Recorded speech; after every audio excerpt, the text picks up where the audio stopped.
Hello दोस्तों, इस channel में आपका स्वागत है। मैं अमित कुमार और आज का टॉपिक मोहम्मद गौरी है। आज हम लोग मोहम्मद गौरी से संबंधित इम्पॉर्टेंट फैक्ट को जानेंगे। हम लोग जानते हैं तराइन का पहला युद्ध 1191 ईस्वी में हुआ था। तराइन का दूसरा युद्ध 1192 ईस्वी में हुआ था। आज हम लोग इस वीडियो के माध्यम से इन्हीं सारी युद्धों पर चर्चा करेंगे। तो पहला पॉइंट है, गौरी वंश का उदय 12वीं शताब्दी के मध्य हुआ। यह तुर्कों का संसवनी वंश था जो पूर्वी ईरान से आकर गौर प्रदेश में बस गया था। यानी कहां से उन लोग आए थे? तो पूर्वी ईरान से आए थे। आखिर गौर या गौर है कहां? तो हेरात और गजनी के मध्य एक छोटा सा पहाड़ी प्रदेश था जो गौर कहलाता था, और जो गौर राज्य था वह महमूद गजनी के अधीन था।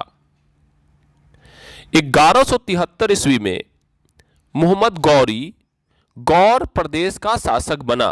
यानी यह बात 1173 ईस्वी की है जब मोहम्मद गौरी गौर प्रदेश का शासक बना। मोहम्मद गौरी का पूरा नाम शहाबुद्दीन मोहम्मद गौरी था। नेक्स्ट पॉइंट देखते हैं। भारत पर मोहम्मद गौरी ने 1175 ईस्वी में प्रथम बार आक्रमण किया। उसका यह आक्रमण मुल्तान पर हुआ। यह आक्रमण गोमल दर्रे से होकर था। यानी मोहम्मद गौरी का भारत पर प्रथम आक्रमण 1175 ईस्वी में मुल्तान पर था और यह आक्रमण गोमल दर्रे से होकर था। मोहम्मद गौरी ने भारत पर दूसरा आक्रमण 1178 ईस्वी में पाटन, गुजरात में है, पर किया। तब पाटन के शासक थे भीम द्वितीय ने मोहम्मद गौरी को करारी शिकस्त दी। फिर मोहम्मद गौरी गुजरात की तरफ देखा भी नहीं। 1191 ईस्वी में पृथ्वीराज चौहान राय पिथौरा, पृथ्वीराज चौहान को हम लोग पृथ्वीराज तृतीय या राय पिथौरा के नाम से भी जानते हैं, और पृथ्वीराज चौहान और संयोगिता के बीच में प्रेम कहानी थी। इस पर मैं अलग वीडियो बनाऊंगा, उसको आप जरूर देखिएगा। तो 1191 ईस्वी में पृथ्वीराज चौहान के साथ मोहम्मद गौरी की लड़ाई तराइन के मैदान में हुई। तराइन कहां है? तो हरियाणा के करनाल जिले में, करनाल और कुरुक्षेत्र के बीच में वहीं पर तराइन है, जो आपको दिल्ली से लगभग 113 किलोमीटर दूर है। इस युद्ध में गौरी बुरी तरह हार गया, और इसी युद्ध में गौरी का जो सबसे प्रिय गुलाम था कुतुबुद्दीन ऐबक ने उसके प्राण की रक्षा की। नहीं तो बेचारा इस युद्ध में गौरी मारा जाता, पर ऐबक ने उसकी रक्षा कर ली। इस लड़ाई को इतिहास में तराइन का प्रथम युद्ध कहा गया। यानी तराइन का पहला युद्ध पृथ्वीराज चौहान मोहम्मद गौरी के बीच में हुई, जिसमें गौरी की हार हुई। तराइन का दूसरा युद्ध 1192 ईस्वी में गौरी और पृथ्वीराज चौहान के बीच में हुई, जिसमें गौरी विजयी हुआ। धोखे से उसने पृथ्वीराज चौहान को हराया। नेक्स्ट पॉइंट, कहा जाता है कि तराइन के दूसरे युद्ध में ही पृथ्वीराज चौहान भाग गए थे, पर उन्हें बंदी बना लिया गया और बाद में मृत्युदंड की सजा दी गई। ये थोड़ा विवादास्पद है। मैं पृथ्वीराज चौहान और संयोगिता से संबंधित एक अलग वीडियो बनाऊंगा, उसको आप जरूर देखिएगा, जिसमें मैं डिटेल से इस पर चर्चा करूंगा। नेक्स्ट पॉइंट है हसन निजामी।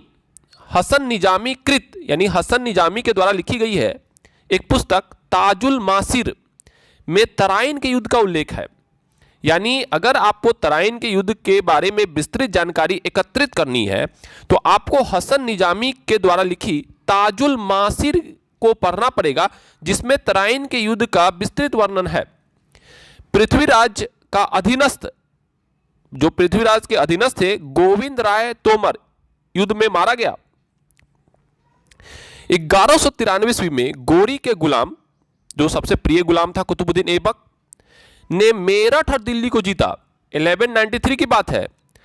और 1193 ईस्वी में दिल्ली भारत में गौरी के राज की राजधानी बन गई। यानी 1193 ईस्वी में दिल्ली भारत में गौरी के राज की राजधानी बन गई। नेक्स्ट पॉइंट, चंदावर का युद्ध 1194 ईस्वी में गोरी और जयचंद के बीच में हुई। ध्यान में रखिएगा, काफी महत्वपूर्ण है। कन्नौज के शासक थे जयचंद, जिसमें गोरी विजयी हुआ।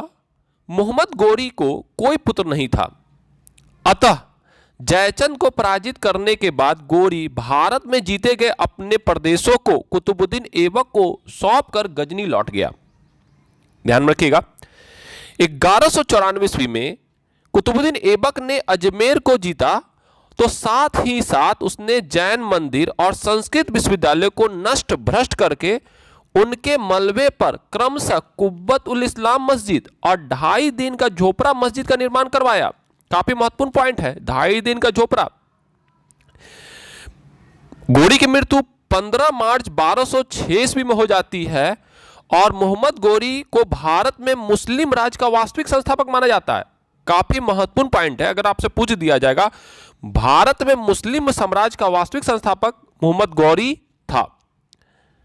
नेक्स्ट पॉइंट है, कन्नौज विजय के पश्चात मोहम्मद गौरी के सिक्कों पर देवी लक्ष्मी की आकृति बनी है तथा मोहम्मद गौरी का नाम मोहम्मद बिन साम अंकित था। मोहम्मद गौरी के सेनापति बख्तियार खिलजी ने नालंदा विश्वविद्यालय को हानि पहुंचाई थी। तो इस वीडियो में मैंने मोहम्मद गौरी से संबंधित जो इंपॉर्टेंट फैक्ट है उसको शामिल किया हो। धन्यवाद।